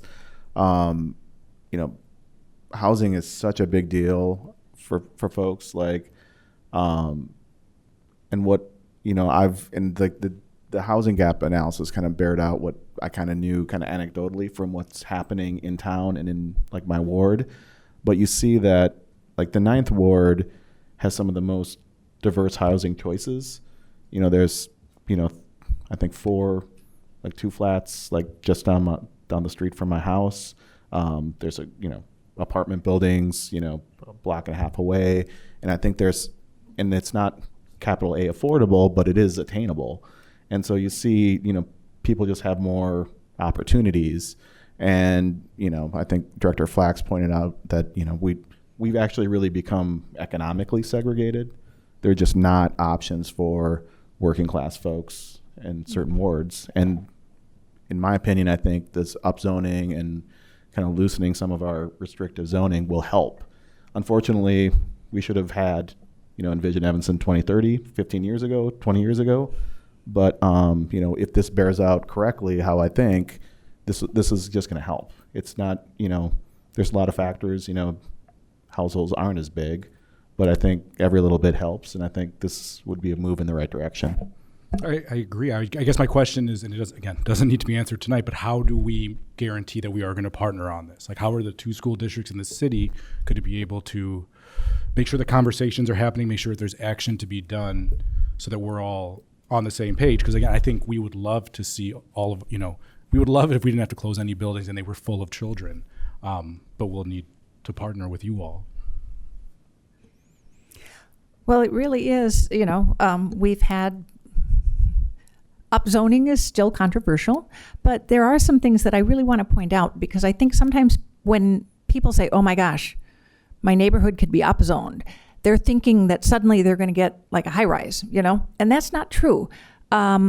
You can get significant greater density. I mean, when you look at a lot of the houses in some of our R1 neighborhoods, which are supposed to have lots of 7,200 square feet or more, they're huge, and they maybe have 4 people in them. And there are some very successful redevelopments of large homes into multiple homes. It doesn't even mean anything has to be torn down. The former District 65 administration building at the corner of Dempster and Ridge is an example of that, and the use of the outlots. So there are ways that things can be done that doesn't disrupt a neighborhood and doesn't make it suddenly look like Rogers Park or something like that some people seem to fear. And I think that that's what we really have to be aware of. We have some of the most effective, or from a standpoint of where you can put accessory dwelling units. You can put an accessory dwelling unit on any residential lot, subject to lot coverage and impervious surface. And you can do internal, attached, or detached. And those are ways that we can get more small units in areas that have only large units, and also which can provide appropriate housing for seniors who want to downsize. And so one of the things we received a $7 million pro-housing grant from HUD. And that's one of the strategies, is looking at how we can make effective use of ADUs. But we're having a little trouble since all the HUD staff are gone right now. We're kind of stuck. We're working on the action plan, so it's not moving along as fast as we would like. There are a lot of challenges that we're just facing based on what's going on with our sources of funding and our partners from a funding standpoint. Great. Thank you, Sarah. We're going to move on to talk about asset planning partnership. And I'd like to call up Mayor Biss.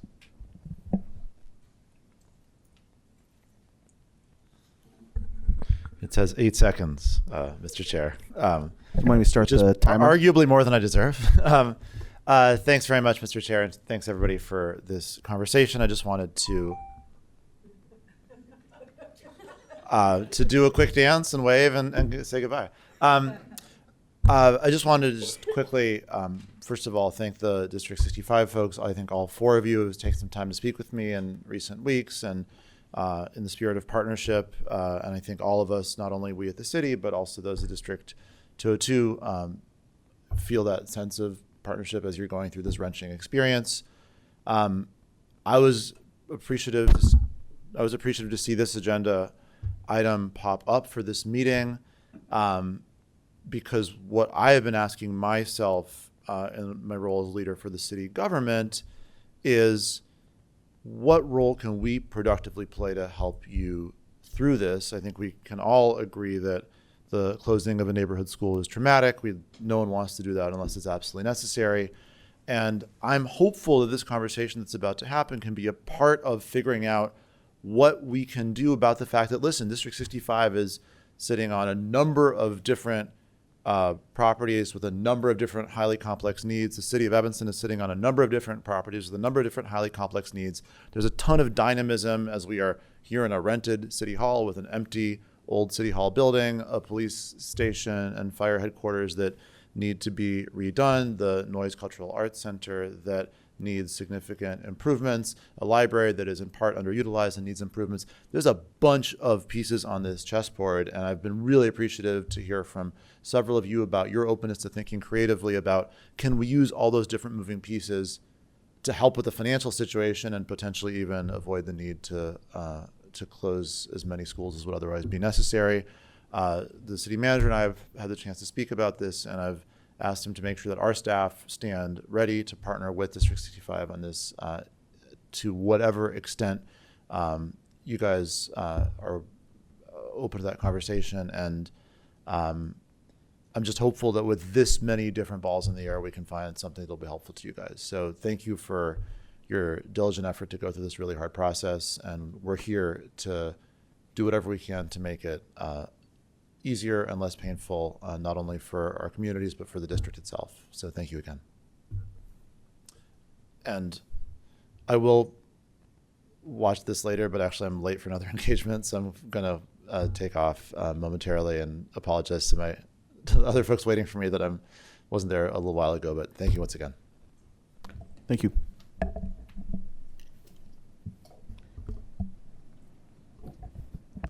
Board Member Salem. So we as board members have gotten thousands, literally, of emails over the last several months with a lot of very creative ideas. I think the folks in our town are very, they're passionate. They want to keep their schools open. My question is, we heard some ideas tonight. How realistic is it that we can make something happen quickly? Like, let's say we're going to partner with the city.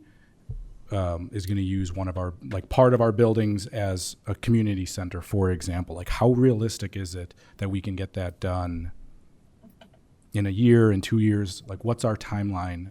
Does anyone have an answer to that?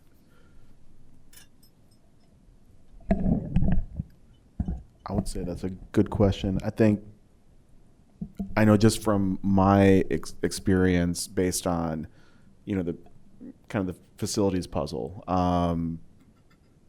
police, and right now the big question mark, and for me the big number one priority is what do we do with police and fire? That's an extremely complicated situation that they have very specific needs. We've been dealing that with, the discussion's been ongoing with us for 2 years. I don't know how quickly. I don't know if City Manager Stowe has any input on this. Yeah, I do want to echo the mayor's comments. Obviously, we remain available and interested in any kind of creative solutions that are helpful to ultimately our shared taxpayer base. Paul Zalmazak, our economic development manager, is here this evening tonight, so he can speak to our Putting Assets to Work initiative that we're going through right now. Our highest priority, we were fortunate to receive $1 million grant from the federal government to take a deeper dive look at specifically our police and fire headquarters, Noyes Cultural Arts Center, and also 2100 Ridge. And so our biggest focus right now are on those three properties. And then in particular, the police and fire headquarters is kind of an acute need for us. The building was built in 1949 and is totally inadequate for modern policing. And so we're anxiously trying to move that particular project forward. We're in conversations with Northwestern University about possibly 1801 Maple as a potential location for police and fire headquarters, which would then having us vacate 1454 Elmwood, 909 Lake. But I think the short answer to your question is a lot of it depends on community engagement. Obviously, there would be robust and community engagement involved and necessary. And then we're undergoing that process right now with the community as far as it relates to those 3 properties.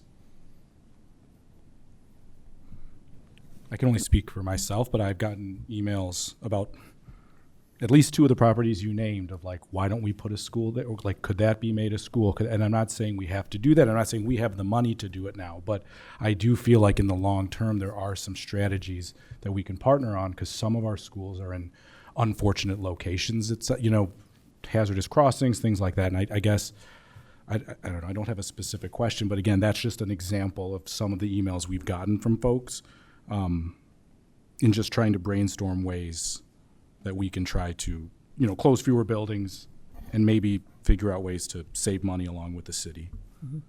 I mean, even beyond co-locating like libraries, parks, if you look in the north side, there's probably not as many field houses there. So I think in some sense, maybe it's co-use of spaces as well as full use of spaces. Councilmember Nuzuma. Thanks. I think it makes a lot of sense as that District 65 and the city are both on parallel paths or having similar discussions about downsizing our real estate portfolios and reallocating resources to different locations. It really makes sense if we unsilo those conversations and work together on behalf of the community, which is the boss of all of us. What those ideas are, you could come up with a couple from your emails. I could come up with a couple from my emails. There are probably 13 or 14 other good ideas out there that we're not going to talk about in any kind of efficient way tonight. So what would seem to me to be appropriate is if we agree to set up a working group or take some school folks, some city folks, and continue this discussion in an appropriate way, and sooner rather than later. Because you obviously have a ticking clock. So that's my suggestion. I'm not sure exactly what that looks like. A couple of elected officials on both sides with some staff from both sides. Councilmember Harris. Thanks. I just want to be careful. We receive those emails as well. Not 1,000 on this case, but hundreds, that some of our buildings are in disrepair as well. So I would hate to say, yep, let's put you here. People hear that because we hear what we want to hear. We move how we want to move. And we say, we'll put you here. And then you're at a structural deficit as well, because now we're looking at our babies, our kids. So we want to be very clear. And while I know you need a quick turnaround, we want to make sure we do the right thing. It just has to be right, and we want to move fast. Yeah, we just want to do it right so that we're not in a few minutes in another place like, oops, we didn't pay attention to that. So I do agree with Councilmember Nuzuma, if it's possible to come up with that group, to also figure out how we bring community into that. We know there's some groups that, the nerds, what's the front part of the nerds? What's the first part though? The Legion of Data Nerds. There you go, because I'll be quoted as calling somebody a nerd and then off with my head. So the Legion of Data Nerds, you all need capes. That kind of sounds like the Legion, So I think there's a way to do that, to get input, and then strategize, and then have the community buy into that, because that's always going to be, we didn't know, the community didn't know. So engaging the community in that discussion along with us would be most advantageous. But I think we now see the siloed approach has not worked. We're in a peril of times federally where we collectively have to put our forces together. And because while we fix things here, we know there's things happening to us that we don't have control over. So that has to be part of a long-range goal. So, Board Member Anderson. There we go. I think the community is asking for this partnership to start. That's been what I've heard from my 1,000 emails. And so let's start. I think the best path forward is for the city school collaboration to come together to determine what kind of framework we want to develop to move forward, because it's going to be something that's going to continue. To me, this is not something that we're going to do just to fix what's happening now. This is part of the vision for Evanston, and we're going to start a new path forward. Another part of this consideration is, these buildings are old. The average age of a school building in Evanston, I think, is 79 years. And there's many city buildings that are aligned with that. So we're going to have to look at not only use of the buildings, but how we have to upgrade to make them accessible so that all of the community can access these buildings. And again, to make sure that they're all safe for use. So I think we do need to come together and come up with an outline or basic plan of how we're going to move forward so that when we engage the community, it's in a thoughtful and productive way. Yeah, thank you for that. I think question for City Manager Stowe. I think I think having a list of facilities that we're targeting, like for this sort of discussion, would be helpful. Do you think? I think that'd be something useful for staff to put together. Sure. I think if I'm kind of jealous of 202 because you have one campus and very few buildings. Well, you have a lot of buildings, but not sprawling all over town. Just keep our eyes open because we are looking for a lease for our new public day program. Okay, so I mean that's an important thing too, right? We have to be talking to all parties, and I hope I'm getting the feeling that District 65 can also put together a list of buildings and facilities needs. I know we have some needs assessments already done for police and fire, and that would be something we can provide during these discussions. So I'll just make the ask that we try to do it as quickly as possible. Yeah. So start it as quickly as possible. I'll just make that ask. So please. this board can't force that action. Correct. Committee can't We'll all go force back that. to our respective Yes. boards. You guys Yep. will Exactly. Take care of it on your side. We'll take care of it on our yes, side. and I think having this will be more of a working group, and so we can get that going as soon as possible, and then I think maybe if we can host something. So host a page on.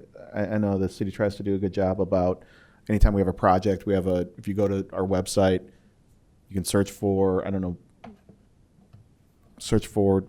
keywords, and then you can see what the progress, and that way we can also start getting more feedback, another 1,000 emails hopefully. So great. See no other lights. I think we've done our work. Any next meeting. Turn over my okay. Let's figure out our meeting dates.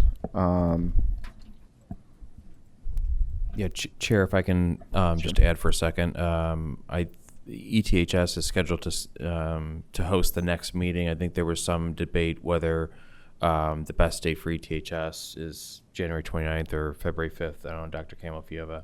We can make either work. However, if we choose the 5th, we would have to keep the meeting to an hour because we all are invited to the African American Youth Achievement Awards hosted at ETHS that night. So.